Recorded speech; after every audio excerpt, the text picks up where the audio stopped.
Aujourd'hui, nous sommes ensemble pour les libertés. Alors, je vais aborder la deuxième partie. La deuxième partie, je vais vous parler du combat spirituel. J'insiste sur ce point parce que déjà, c'est une dimension qui est peu abordée, alors qu'elle est centrale. Et elle est centrale indépendamment de sa foi personnelle, de ses croyances. Je vais essayer de vous donner des éléments qui sont objectifs par rapport à ça. Et c'est à la fois la clé pour comprendre, en fait, à la fois ce qu'on est en train de vivre et pour comprendre nos adversaires. Parce que ça, comme je dis toujours aux gens, c'est que même si vous n'y croyez pas, eux y croient. Et c'est important de comprendre comment votre ennemi fonctionne. Et donc, justement, je parlais d'ingénierie sociale.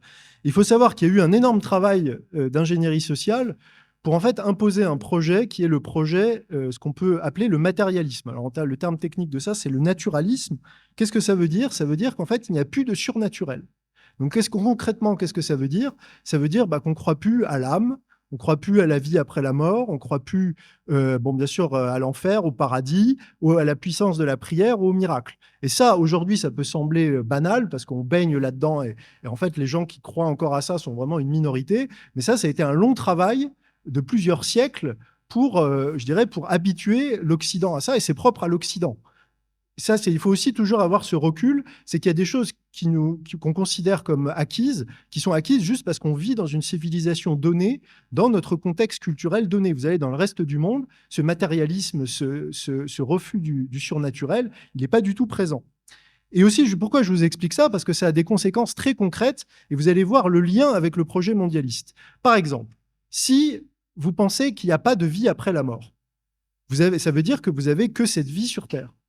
Et donc, si vous avez que cette vie sur Terre, vous allez comprendre l'obsession des mondialistes pour l'immortalité et pour, par exemple, la quête de la jeunesse éternelle. Parce que si, par exemple, c'est mon cas, vous êtes chrétien, vous savez qu'en fait, votre vie sur Terre, c'est un passage, et en fait, elle vous prépare à la vie éternelle, au monde d'après. Alors, si vous avez bien agi, vous allez au paradis, purgatoire, et sinon enfer. Mais eux, pour les mondialistes, eux, il n'y a que cette vie sur Terre qui compte. Donc, ils cherchent à l'augmenter le plus longtemps possible. Même chose sur le transhumaniste. Le transhumanisme, si vous êtes un croyant, vous pensez que Dieu vous a créé, qu'il vous a fait à son image, c'est ce que nous dit la Genèse, et que votre corps est sacré. Donc, et donc, il ne faut pas le modifier, il ne faut pas justement notamment lui injecter des produits, etc. Il y a un respect de la sacralité du corps. Mais si vous êtes un mondialiste, vous voyez votre corps comme une machine. Et d'ailleurs, ça, comme moi je viens du monde de l'informatique, c'est la vision de la Silicon Valley, etc. C'est le corps est comparé à un ordinateur. Et quand l'ordinateur fonctionne pas, on va lui mettre des patchs et puis on va lui rajouter des fonctionnalités, comme vous rajoutez une barrette de RAM, vous changez le processeur. Et en fait, c'est cette vision-là, c'est le corps vu comme une machine. Et quand je vous parlais que ça revient de loin, ça c'est quelque chose qu'on trouve déjà chez Descartes. On trouve déjà ça chez les penseurs du XVIIe et du XVIIIe. Donc c'est quelque chose qui vient de très loin et qui s'oppose complètement à la vision du Moyen-Âge chrétien, qui voit justement l'homme comme une totalité, comme quelque chose qu'on ne peut pas modifier, une perfection issue de Dieu. Donc vous voyez, il y a des conséquences très très concrètes. Et surtout, au-delà de ça, le dernier point que je voudrais aborder sur cette première sous-partie, c'est que si on ne croit pas du tout à des choses éternelles, à des choses qui dépassent au surnaturel, au transcendant, eh ben, où est la limite? Où est la limite morale? Et ça encore, quand on écoute les mondialistes, ils se voient au-delà du bien et du mal. Ils pensent que le bien et le mal, ce sont des catégories obsolètes, et c'est bon en gros pour le bas peuple, quoi. Eux, ils sont au-dessus de ça. Ils sont vraiment au-delà du bien et du mal. Et ça conduit à quoi? Ça conduit à toutes les dérives. Ça conduit à traiter les gens comme du bétail. Il n'y a pas cette dignité humaine. Ça conduit à dire, je peux violer qui je veux, y compris des enfants. L'important, ce qui compte, c'est mon plaisir. Et d'ailleurs, de toute façon, il n'y aura pas de conséquences, puisque je ne crois pas au jugement dernier et je ne crois pas à l'enfer. Donc, peu importe ce que je fais, de toute façon, il n'y aura pas de conséquences. Et ça, là encore, c'est quelque chose qui vient de loin. Et il y a quelqu'un de génial qui était le grand écrivain russe Dostoïevski, qui avait vu ça à la fin du 19e siècle, ce qui fait dire à un de ses personnages dans son roman phare, Les Frères Karamazov, il fait dire à un des frères Karamazov, justement, alors si Dieu n'existe pas, alors tout est permis. Et le tout est permis, ça, c'est une clé du mondialisme. Alors ça, c'est le premier point que je voulais vous amener à comprendre. Le deuxième point, c'est l'erreur fondamentale de croire qu'on est sorti du religieux. Parce que ça, c'est ce qu'on nous raconte, encore plus en France, qui prétend être un pays laïque, alors que ce n'est pas du tout le cas. Mais en fait, ce que j'ai découvert, et ça, j'explique ce chemin notamment dans mon dernier livre, c'est qu'en fait, une société sans religion, ça n'existe pas. En fait, Aristote disait l'homme est un animal politique. Moi, je rajouterais l'homme est un animal politico-religieux. C'est-à-dire qu'en fait, le religieux revient. En fait, on regarde dans l'histoire ou quand on compare les civilisations, le religieux revient toujours sous une autre forme. Et donc, une des clés que je voudrais vous donner, c'est d'interpréter énormément de choses qu'on est en train de vivre aujourd'hui, toute la crise qu'on traverse, non pas sous l'angle politique ou sous l'angle du contrôle social, mais sous l'angle religieux. Le covidisme est une religion. C'est une religion. Elle a ses dogmes. Par exemple, tous vaccinés, tous protégés, c'est un dogme. C'est un dogme, mais c'est un dogme qu'on n'a pas le droit de contester. On n'a pas le droit, et c'est ce que disait, vous savez, on peut discuter de tout sauf des chiffres. Je crois en la science. Ça, c'est une expression qui est intéressante. La science, on n'y croit pas. La science, c'est juste un moyen de comprendre le réel. On n'est pas dans le registre de la croyance. Donc, en fait, si on écoute les gens parler, ils vous disent ce qu'il en est vraiment. Et après, comme toutes les religions, vous avez ce qu'on appelle l'eschatologie, c'est-à-dire là, on allait tous mourir dans d'atroces souffrances, il y allait avoir des millions de morts, etc. Ensuite, on avait des grands prophètes qui nous disaient ça. Donc là, c'était les fameux experts qui ont remplacé les prophètes. Il fallait faire des rituels pour se prémunir de tout ce danger. Et moi, ça m'a frappé en tant que catholique, parce que vous savez, quand vous rentrez dans une église, vous avez toujours le bénitier et vous faites le signe de croix. Et bien ça, maintenant, ça a été remplacé par le gel hydroalcoolique. Même les gens qui rentrent dans les églises, ils vont plus. Là, maintenant, ils sont un peu calmés. Mais à l'époque, ils n'allaient pas vers le bénitier. Avant d'aller au bénitier, ils faisaient leurs ablutions, en fait, avec le gel hydroalcoolique. Et là, je me suis dit, en fait, il y a une religion qui supplante une autre. On est dans l'ordre du rituel. Et donc, si on continue à dérouler la métaphore, on a bien sûr les châtiments, parce que toute religion a forcément des punitions pour ceux qui ne respectent pas les règles. C'était la distanciation sociale, la stigmatisation des non-vaccinés, etc. Donc, il faut avoir une lecture religieuse. Là, j'ai pris l'exemple du Covid, mais j'aurais pu prendre l'exemple de la secte climatique, parce que c'est exactement la même chose, avec ces grands prophètes, Greta, les apocalypses climatiques qui nous promettent. J'aurais pu prendre l'exemple du wokisme, parce que c'est exactement la même chose. En fait, tout ça, ce sont des phénomènes religieux. Et ce que j'explique quand je fais mes conférences, c'est que je pense que c'est une erreur grave, en fait, d'attaquer par le politique quelque chose qui relève du religieux. En fait, on est dans l'opposition entre des systèmes de croyances. Et d'ailleurs, la plupart des gens, que ce soit les covidés ou les wokistes ou tout ce que vous voulez, n'ont pas conscience d'être dans une logique religieuse, voire sectaire. Pour eux, ils sont dans un système clos qui fait sens pour eux, qui a du sens pour eux. Et ce que je voulais vous dire par rapport à ça, c'est que le paradoxe de ces nouvelles religions, c'est qu'elles sont plus dogmatiques, plus sectaires et plus intolérantes que les religions traditionnelles. Et alors qu'on nous les présente comme obscurantistes, contraignantes, etc. Même à l'heure de sa toute-puissance, l'Église catholique ne vous a jamais enfermé chez vous avec une attestation vous interdisant de sortir. Jamais l'Église catholique ou même ne vous a dit mettez mamie parce qu'elle a péché, mettez-la, c'est une pécheresse, mettez-la dans une pièce à part. Jamais. Jamais, jamais, jamais. Donc les gens, ce qui est paradoxal, c'est que les gens ont rejeté les contraintes religieuses, mais ont accepté de se plier à des choses encore beaucoup plus contraignantes et beaucoup plus totalitaires, tout en prétendant s'être libérés du religieux. Donc, une autre clé que je voudrais vous donner pour comprendre ça, c'est la logique religieuse. En fait, il faut comprendre qu'on est dans le retour du sacrificiel. Et on a la chance en France, et ça je le développe dans mes livres, on a quelqu'un d'extraordinaire que je peux que vous inviter à lire, c'est René Girard. René Girard, c'est quelqu'un qui n'est pas du tout connu, alors que tout le monde, surtout les résistants, devraient le connaître. C'est un grand génie du XXe siècle qui a dû s'exiler aux États-Unis parce que justement son travail dérangeait en France et il a fait une brillante carrière aux États-Unis. Alors je ne vais pas vous faire une conférence sur René Girard, je vais quand même vous donner des éléments clés, vous allez comprendre tout de suite, surtout vous, à Ensemble pour les libertés. En gros, René Girard, qu'est-ce qu'il a dit ? Il a dit que toute société humaine, elle a un problème, c'est gérer sa violence. La violence du groupe, et en fait, cette violence, elle peut détruire le groupe, elle peut faire éclater le groupe. Et donc, en fait, qu'est-ce qu'a trouvé l'humanité dans son histoire pour gérer ça ? C'est ce qu'il appelle, en fait, la logique sacrificielle, la violence sacrificielle. Et donc, qu'est-ce que va faire l'humanité ? Elle va se décharger de sa violence sur le bouc émissaire, ce que René Girard appelle la victime émissaire. Et en fait, ça, c'est un mécanisme anthropologique. Et donc, en fait, quand vous avez cette clé du bouc émissaire, vous avez à la fois une clé pour comprendre ce qui s'est passé dans l'histoire, donc toujours ce côté du bouc émissaire qu'on retrouve dans le système religieux, et ce qu'on a vécu aujourd'hui. Dans ce système-là, la victime émissaire, ça a été nous, ça a été les non-vaccinés.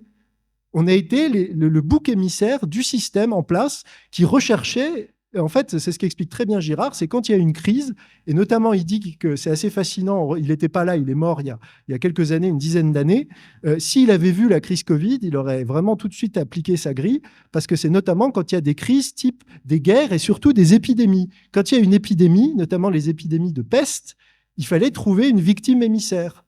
Et donc, c'est ce qui s'est passé exactement avec le Covid, et c'est nous, les antivax, qui avons été les victimes émissaires présentées à la vindicte. Et ça, c'est très important de le comprendre. Et ce qu'explique Girard, et ça, je le développe dans mes livres, c'est qu'il explique une dynamique, c'est qu'il y a quelque chose de très important à comprendre, c'est que la religion de la sortie du sacrifice, c'est justement le christianisme, ce qui est unique. Parce qu'en fait, avec le sacrifice du Christ sur la croix, on ne peut pas sacrifier plus que Dieu lui-même, donc on sort de la logique du sacrifice. Et ce que dit Girard et ce que disent d'autres à la suite de Girard, notamment quelqu'un qui s'appelle Monseigneur Gaume, c'est qu'il y a une dynamique qu'on peut observer de façon historique, c'est que toute société qui se christianise renonce au sacrifice, et notamment au sacrifice humain, ça se vérifie avec le paganisme, et toute société qui se déchristianise revient au sacrifice humain. Et ça, ce n'est pas du tout un article de foi, c'est quelque chose qui peut être constaté objectivement, anthropologiquement. Et moi, j'ai un ami qui s'appelle Sylvain Durin, qui est à Nancy, qui continue le travail de René Girard, qui fait d'ailleurs un travail extraordinaire, qui dit qu'il faut comprendre le retour du bouc émissaire et de la victime émissaire à travers plein d'éléments. Il y a eu les antivax, mais par exemple, moi, j'ai été frappé ces derniers temps dans l'actualité de voir, par exemple, une jeune fille dans une école qui a été poussée au suicide par le harcèlement scolaire. Quand j'ai lu la description que faisaient les médias des différentes étapes qui ont poussé à son suicide, le livre m'est tombé des mains parce que j'étais en train de relire René Girard. C'était le chapitre que je venais de lire, mot pour mot, la crise de la victime émissaire. C'est comment on sacrifie la victime dans un schéma de rivalité mimétique et de violence sacrificielle. Donc c'était exactement ça. Et donc on est dans ce retour de la logique sacrificielle. Et ça, c'est très important, ça revient à ce que je vous disais, c'est qu'on est dans des phénomènes qui sont fondamentalement religieux, et en fait, l'erreur, c'est justement parce qu'on est dans ce matérialisme, on n'a plus les outils pour le comprendre correctement. Et enfin, ce qui m'amène à la dernière partie de cette partie sur le spirituel, je voudrais quand même vous parler d'un principe spirituel fort qui est derrière tout ce qu'on vit. Vous connaissez sûrement l'expression la plus grande ruse du diable, c'est de nous faire croire qu'il n'existe pas. Et en fait, moi, ce que j'ai découvert, et j'ai été le premier surpris, c'est que tout ce qu'on est en train de vivre, que ce soit le projet mondialiste et tout ce qui en découle, est marqué par vraiment un projet maléfique, diabolique, au sens strict du terme. Et ce qui m'a frappé d'autant plus quand j'ai fait ce travail, c'est que j'ai découvert que ces gens, donc ce que j'appelle les mondialistes, disent absolument objectivement qu'ils vénèrent le diable. Leur divinité, c'est le diable. Et moi, je l'ai découvert en faisant des recherches. J'ai découvert, par exemple, qu'il y a quelque chose qui s'appelle le Lucis Trust, qui a changé de nom, parce qu'avant, ça s'appelait le Lucifer Trust Publishing, qui est consacré à la diffusion des essais de l'occultiste Aleister Crowley, qui siège au Conseil économique et social de l'ONU. Il faut quand même le savoir. Élise Bellet, oui, vous avez raison. Oui, oui, c'est vrai. Mais je crois qu'ils ont une partie... ils font aussi la promotion des ouvrages occultes. Mais vous avez raison, c'est Bellet, je crois, dans le cas du Lucis Trust. Et donc, en fait, ils font la promotion de l'occulte. Moi, j'ai été frappé, par exemple, de découvrir qu'il y avait quelqu'un qui s'appelait Saul Alinsky, qui est le maître à penser de l'extrême gauche, on va dire, qui a inspiré Hillary Clinton, qui a inspiré Obama, etc. Et bien, son livre, qui s'appelle Rules for Radicals, est dédié à Lucifer, littéralement. Et donc, et quand vous creusez, moi j'ai beaucoup de creusé sur tous ces réseaux pédocriminels, etc., on retrouve ces sacrifices faits explicitement à Lucifer. Et ça, c'est quelque chose qui dérange extrêmement les gens, parce que comme on est dans ce matérialisme, les gens sont incapables d'imaginer qu'il y ait des gens qui, sincèrement, croient au diable et agissent en fonction de ça. Et la dernière clé que je voudrais vous donner par rapport à ça, c'est que quand vous regardez ce qu'est le projet mondialiste, c'est exactement ce que les textes sacrés, notamment la Bible, vous dit du diable. Le transhumanisme, c'est présent dès la première page de la Bible. Qu'est-ce que dit le serpent à Ève? C'est « goûte le fruit de la connaissance et vous deviendrez pareil et semblable aux dieux ». Vous deviendrez comme des dieux. C'est ce que veulent les transhumanistes. Dépasse toutes les limites. Goûte à la vie éternelle. On est dans ce projet transhumaniste. Dépasse les limites. Et ça, c'est quelque chose aujourd'hui qui est réel. Et il faut savoir aussi que j'ai publié aujourd'hui un article qui parle de ça, qui parle du projet transhumaniste. Satan est pur esprit. Satan déteste le corps humain. Satan veut détruire le corps humain parce que la Bible nous dit que Dieu a fait le corps de l'homme à son image et à sa ressemblance. Donc il y a aussi ça. Et surtout, et ça va bien sûr vous parler parce que vous êtes ensemble pour les libertés, Satan déteste la liberté de l'homme.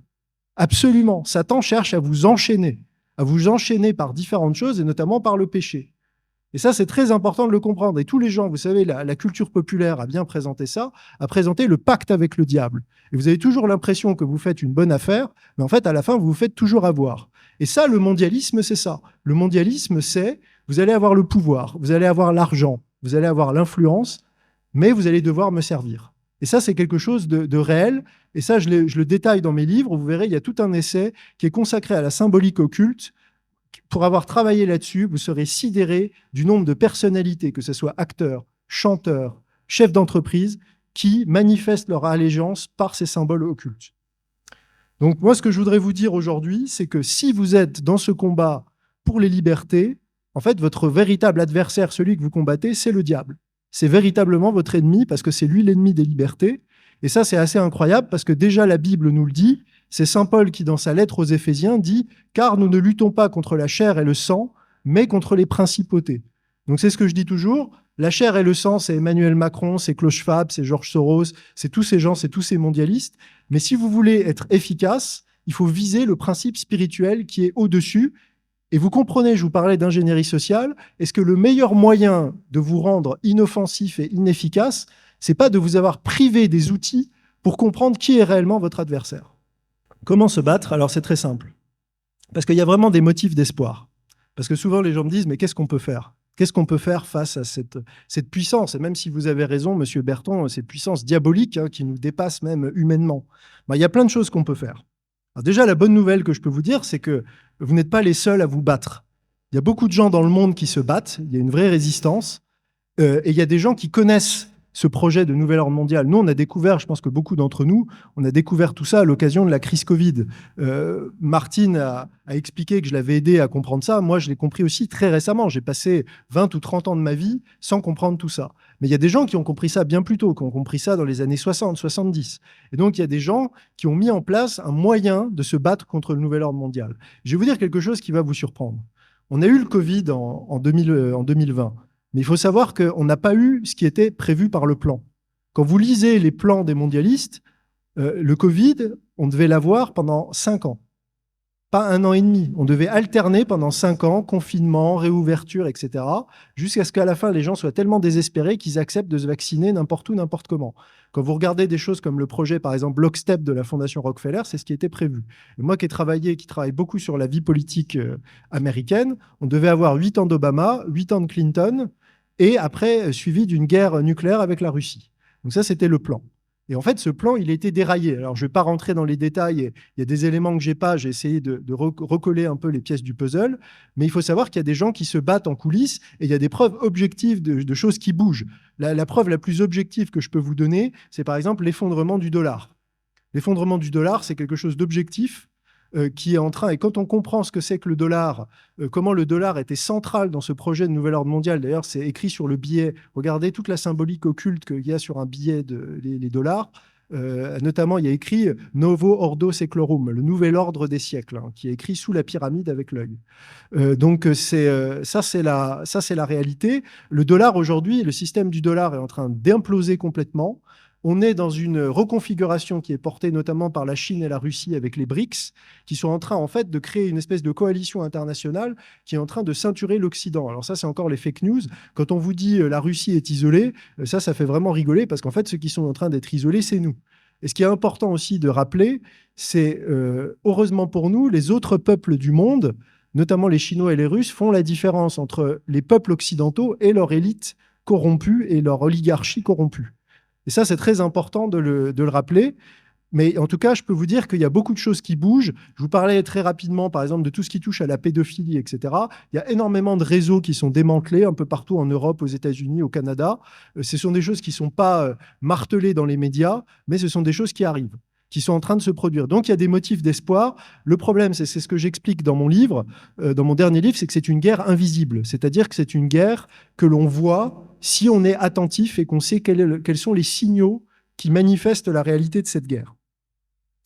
Donc ça, justement, ce qui m'amène à, après vous avoir donné un peu cette vision d'ensemble, ce qu'on peut faire concrètement. Alors déjà, c'est comprendre la propagande des médias. Alors moi, ce que je peux vous dire, c'est que bon, si vous êtes ici à Ensemble pour les libertés, vous avez compris que les médias vous mentent, qu'il y a une manipulation, etc. Mais ce qui est important, c'est qu'ils ne vous mentent pas que sur le Covid, ils vous mentent sur tout, mais absolument sur tout. Il n'y a absolument rien de vrai qui est dans les médias et ils créent même une réalité parallèle. Moi, il y a un chapitre de mon livre, une grande partie de mon livre, qui s'appelle « L'empire du mensonge ». On vit réellement dans l'empire du mensonge, et plus je creuse, plus je me rends compte que absolument tout est faux. Tout est faux, mais à un point inimaginable. Et ça, c'est assez perturbant, parce que vous rendez compte qu'en fait, il y a on vit dans une réalité parallèle, et moi, je dis parfois à des gens qui sont des résistants, vous utilisez malgré tout ce que vous disent les médias pour forger votre vision du monde. Et il ne faut surtout pas faire ça. En fait, c'est, vous savez, le slogan des X-Files dans les années 90, la vérité est ailleurs. Mais voilà, la vérité est vraiment ailleurs. Donc il faut faire ça. Et encore une fois, ça me renvoie à ce que je vous disais il y a quelques instants. Dans la théologie, on dit Satan est le prince du mensonge. Et il y a cette phrase de Saint Jean qui dit parce que votre père est le père du mensonge et il n'y a pas de vérité en lui. Ben, on peut dire ça avec les médias, il n'y a aucune vérité en eux. Et donc l'autre point que je voulais vous dire, c'est que l'important, c'est de comprendre les enjeux et de ne pas vous tromper de combat. C'est-à-dire qu'aujourd'hui, vous menez ce combat politique. J'ai vu à travers le petit bout de présentation que j'ai pu voir que là, vous avez vraiment envie d'en découdre et de passer à la vitesse supérieure.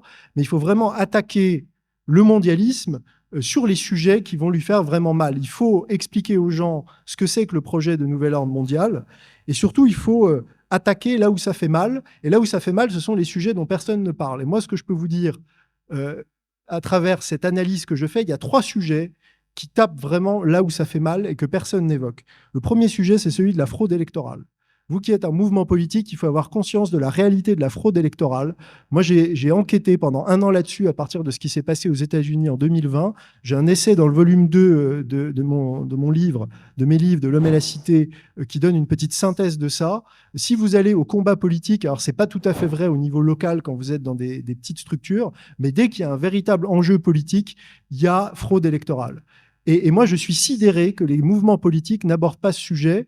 Parce qu'aux États-Unis, les patriotes ont été tellement échaudés par ce qui s'est passé en 2020 avec Donald Trump, qui a gagné les élections. Hein. N'écoutez pas les fake news. Moi, les infos que j'ai par des sources très très fiables aux États-Unis, Donald Trump a eu à peu près 80% du vote. Et dans certains endroits, il a eu tellement de votes qu'ils ont dû bourrer les urnes pendant 4 jours pour compenser. Hein. Et d'ailleurs, c'est pour ça que les résultats ont été bloqués. Il a fallu presque attendre 1 semaine avant d'avoir les résultats. Donc, je veux dire, il faut avoir conscience de ça. Moi, ce que je dis à vous qui êtes des militants, c'est qu'il y a une chose très simple que vous pouvez faire, c'est demander de vérifier l'intégrité du processus électoral. Allez vérifier, allez compter, parce que vous savez, c'est la phrase de Staline qui disait « l'important, c'est pas le vote, c'est le décompte. C'est qui compte les votes ». Et qui compte les votes aujourd'hui, c'est le ministère de l'Intérieur. Donc ça veut dire que quand il y a une élection, quand il y a eu l'élection de 2022, c'est Darmanin qui a compté les votes de Macron. Non, mais vous comprenez ? C'est complètement dingue quand on y pense. Ce qu'il faudrait faire, il y a une solution très simple qui pourrait être mise en place, c'est demander que ce soit une commission indépendante avec des citoyens et avec les représentants des différents partis qui garantissent l'intégrité du scrutin. Ça, c'est quelque chose qui pourrait être fait. Et vous allez voir, je vous parie que si vous commencez à mettre ça sur le tapis, vous allez avoir des levées de boucliers, mais absolument incroyables. Tout le monde va dire non, c'est pas le sujet, ça n'intéresse pas les Français, non, c'est trop compliqué, etc. Il n'y a que des bonnes excuses pour jamais parler de ce sujet. Donc, et moi, je peux vous dire aussi, parce que j'ai travaillé dans l'informatique, il faudrait, vous savez, tous les votes, en fait, remontent au ministère de l'Intérieur. C'est-à-dire, dans les bureaux de vote, il n'y a pas de problème, mais tout remonte au ministère de l'Intérieur. Moi, j'aimerais bien savoir quels sont ce qui s'appellent les EMS, c'est-à-dire les Election Management Software. Ce sont des logiciels qui gèrent les votes. Qui sont les prestataires qui fournissent ces logiciels? Est-ce qu'il y a eu des audits qui ont été faits? Qui a fait les audits sur la sécurité informatique du ministère de l'Intérieur? On n'en sait rien. Et j'ai découvert en faisant mes recherches qu'il y a quand même 80 communes en France qui ont des machines à voter, des machines électroniques, qui sont extrêmement vulnérables. L'entreprise qui s'occupe de ça, franchement, ça sent l'arnaque à plein nez. Ça s'appelle France Élections. Allez jeter un œil. Et qu'est-ce que c'est que cette société? Et par exemple, il faut savoir que des communes comme Mulhouse ont des machines à voter et qu'il y en a en Alsace. Et en fait, quand vous regardez combien de communes ont des machines à voter, c'est à peu près 1 million d'électeurs en France, hein. Donc, c'est pas négligeable, suffisamment pour faire basculer un scrutin. Donc ça, c'est très important. Et ça, personne n'en parle. Personne n'en parle. Moi, je connais des gens dans différents partis de tous bords. Je leur ai dit, j'ai travaillé pendant des années là-dessus. Si vous voulez me consulter, si vous voulez que je vous vienne vous expliquer, etc., ça n'intéresse personne. Moi, si j'étais dirigeant d'un parti, ça, c'est un sujet qui m'intéresserait. Voilà. Donc, ça, c'est le premier point. Qu'est-ce que je peux vous dire d'autre par rapport à ça? Oui, donc il y a tout ce qui est ce pouvoir parallèle, ce pouvoir mondialiste. Donc ça, je ne vais pas développer parce que je l'ai beaucoup dit dans la première partie. Donc ce pouvoir parallèle, il faut comprendre quels sont les réseaux de pouvoir, qui sont les gens infiltrés. C'est notamment le rôle des sociétés secrètes. Ça, c'est très important parce que, en fait, quand on travaille là-dessus, il y a beaucoup de sociétés secrètes. Et en fait, les gens sont des réseaux d'allégeance parallèles. Leur allégeance n'est pas au peuple français ou à la France, mais à ces sociétés secrètes qui opèrent même parfois dans une logique transnationale. Donc ça, c'est très important. Et le dernier point, c'est tout ce qui touche au trafic d'êtres humains et à la pédophilie. Ça, ce sont des sujets, pareils, que personne n'évoque. Donald Trump, il faut savoir que ce que je viens de vous dire, ça, c'est 3 points. La lutte contre la fraude électorale, la lutte contre ce qu'il appelle le marais, c'est-à-dire l'État profond, les sociétés secrètes et le trafic d'êtres humains, c'était les 3 priorités de son premier mandat. Je veux dire, moi, j'ai jamais entendu... On parle du président des États-Unis qui a mis ces sujets-là sur la table, qui les a imposés dans le débat public. Donc ça, ce sont des choses, ce sont 3 sujets, et vous allez voir que si vous commencez, si un candidat, que ce soit Martine Vonner ou quelqu'un d'autre, met ces sujets sur la table, vous allez voir là, comme vous allez sentir que vous avez touché sur les sujets auxquels il ne faut surtout pas toucher. Donc ça, c'est très important. Donc quand on arrivera à avoir cette masse de gens informés, c'est la première étape. On met les enjeux sur la table, on arrive à une masse critique, et après, on peut passer à l'étape supérieure. Et l'étape supérieure, c'est quoi? C'est que pour tous ces crimes de haute trahison, ces crimes de trafic d'êtres humains, ces crimes de crimes contre l'humanité, il y a des gens qui seront arrêtés, il y a des gens qui seront jugés, et il y a des gens qui seront condamnés. Ça doit être notre objectif, et ça doit être de libérer la France. On doit réellement libérer la France de ce système mafieux, de cette mafia transnationale. Je regrette que Maître Sanviti ne soit pas là aujourd'hui parce qu'il vous aurait parlé de ça avec beaucoup plus d'éloquence et beaucoup plus de talent que moi, mais il faut se libérer de cette mafia mondialiste. Et donc ensuite, ça va de pair avec autre chose, c'est de récupérer notre souveraineté. C'est très, très important. J'ai compris que vous étiez très attaché à ça parce que ça va bien sûr avec la liberté. Et ça peut être des actions très simples. La souveraineté, elle peut se porter sur différentes choses. Elle peut se porter sur l'énergie. Elle peut se porter sur la santé. Donc, c'est-à-dire, justement, on l'a vu avec la crise sanitaire où là, la souveraineté médicale a été complètement bafouée puisque même les médecins se sont vus ordonner par le gouvernement ce qu'ils avaient le droit de prescrire. Ça, c'était quand même incroyable. Je ne comprends pas comment des médecins ont pu accepter ça. Et je vous parlais d'infiltration tout à l'heure. C'est bien évidemment parce que l'ordre des médecins a été infiltré. Et l'ordre des médecins qui aurait dû défendre, ne même pas au nom du bien commun, juste défendre ses propres intérêts corporatistes, eh bien, s'est couché sans même émettre une seule protestation. Il y a ça. Il y a bien sûr la souveraineté alimentaire. Et vous voyez que là, en plus, on y arrive de plus en plus avec les crises alimentaires qui se... Donc, très important de cultiver localement. En Alsace, on a la chance d'avoir cette terre extrêmement fertile, donc avoir cette souveraineté alimentaire. Puis, bien sûr, c'est se reprendre la main sur l'éducation, parce que tout commence avec les enfants. Et je pense que vous avez conscience, si vous avez vous-même des enfants ou des petits-enfants, la propagande absolument hallucinante qui est en train de se mettre en place à l'école, que ce soit sur le climat, que ce soit sur le transgenre, que ce soit même à l'école, hein, on l'a vu avec les masques, etc., toutes ces choses qui ont été absolument destructrices pour nos enfants. Et en fait, la solution à ça, c'est quoi? C'est en fait même les établissements hors contrat qui sont peu nombreux mais qui existent. Il faut soutenir ce genre d'initiatives. Je sais qu'il y a des professeurs qui sont de très bonne foi, qui font un travail remarquable, même de résistants, mais quand vous avez toute l'institution contre vous, en fait, vous n'avez pas le choix. Je veux dire, c'est très difficile. Donc moi, ma préconisation, c'est d'aller vers le contrat. Il y a aussi l'école à la maison, mais là, ils sont en train de faire une guerre aux gens qui font l'école à la maison. Ça, c'est quelque chose qui va sauter très prochainement. Et si vous défendez les libertés, il faut défendre la liberté éducative. C'est une liberté absolument absolument fondamental. C'est un droit qui est en train de disparaître dans l'indifférence la plus générale. Et moi, je peux vous dire que justement, dans ma paroisse, j'ai beaucoup de gens qui font l'école à la maison, qui ont souvent des familles très nombreuses. Et alors, je peux vous dire déjà que les enfants s'en portent très, très bien. J'ai jamais vu des enfants qui sont parfaitement équilibrés, etc., qui ont 2 ans d'avance parce que justement, ils peuvent faire les bonnes méthodes pédagogiques, etc., avancer à leur rythme. Et en fait, ces gens-là, on est en train de leur faire la guerre. Je ne vais pas rentrer dans le détail, mais j'ai des gens qui m'ont raconté la question quasiment de la Gestapo, que les inspecteurs leur ont posé, des choses qui sortaient au-delà de l'inspection pédagogique qui est légitime. On est devant la mise en place d'une véritable police politique qui veut empêcher la liberté d'instruire librement ses enfants, avec bien sûr, il faut le faire que ça soit bien fait, etc. Donc ça, c'est une liberté très importante dont personne ne parle et j'espère que votre mouvement aura à cœur de porter ce combat. Voilà, et pour terminer sur cette dernière partie, qu'est-ce que vous pouvez faire? Je voudrais vous parler, mais d'une manière un peu différente de ce que je vous ai parlé dans la deuxième partie, qui est de l'importance du spirituel. Alors, moi, je vais parler plutôt même du religieux, et je sais que ça, c'est toujours un point de détail, il y aura sûrement un débat là-dessus, c'est que quand je parle de ça, les gens me disent « Ah oui, je suis très attaché à la spiritualité, mais je préfère la spiritualité au religieux. » Et alors là, moi, je vais vous dire « Attention, parce que pourquoi? Parce que le spirituel, c'est quelque chose d'individuel, le religieux, c'est collectif. Religieux, c'est religérer, ce qui nous relie. Et en fait, quand on étudie ce phénomène, ce que c'est que le religieux, on se rend compte que toute communauté humaine est structurée par le religieux. Il y a le politique et le religieux, et les deux vont ensemble. Et justement, la force des religions traditionnelles, qui était la force d'ailleurs qui faisait notre pays autrefois, c'est qu'il y avait je dirais, une unanimité autour de ces sujets. C'est-à-dire qu'on se retrouvait autour des mêmes références, il y avait les mêmes règles qui régissaient la vie en commun, on avait des fêtes. Imaginez, par exemple, pour vous donner l'expression de ça, vous avez une fête, par exemple, comme Noël. Bon, Noël est une fête chrétienne. Aujourd'hui, la France est largement déchristianisée, mais comme on a encore ce fond chrétien, on est toujours sur ce référentiel. Tout le monde est d'accord pour fêter Noël, même si c'est devenu une fête de famille.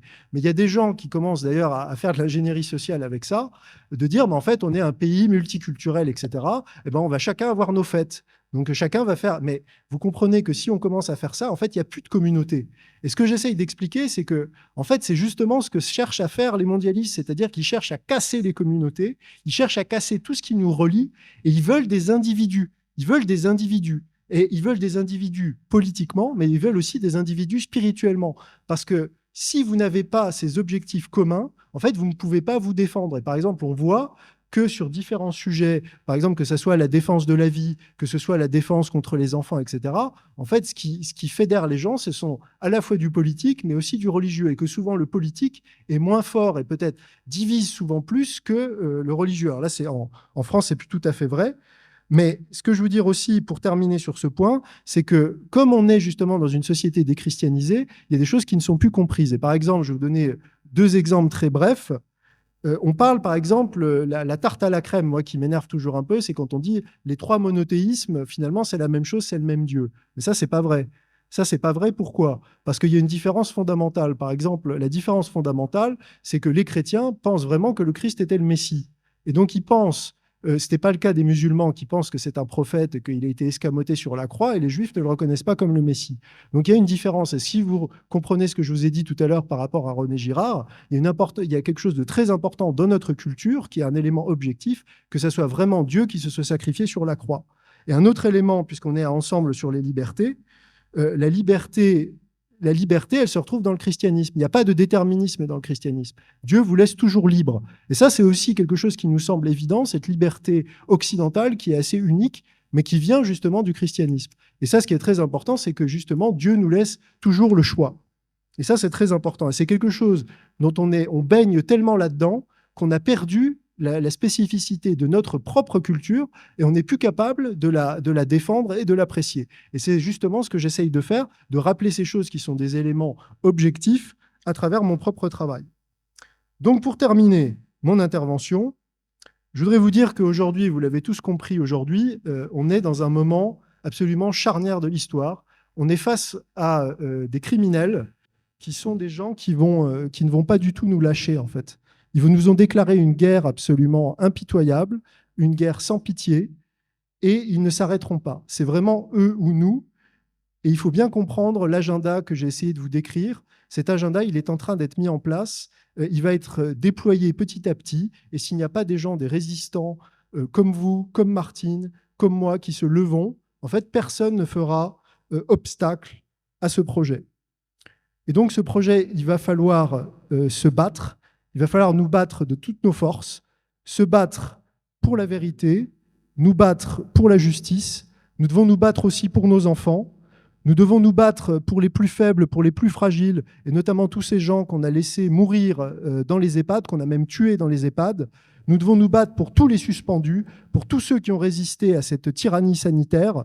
Nous devons nous battre pour tous les résistants, pour tous les persécutés, pour tous ceux qui, comme Martine, ont été attaqués parce que justement, ils portaient ce message, ils portaient cette résistance. Nous devons nous battre pour la justice, nous devons nous battre pour notre pays et nous devons nous battre surtout pour la vérité parce que, comme le dit l'Évangile, vous connaîtrez la vérité et la vérité vous rendra libre. Je vous remercie.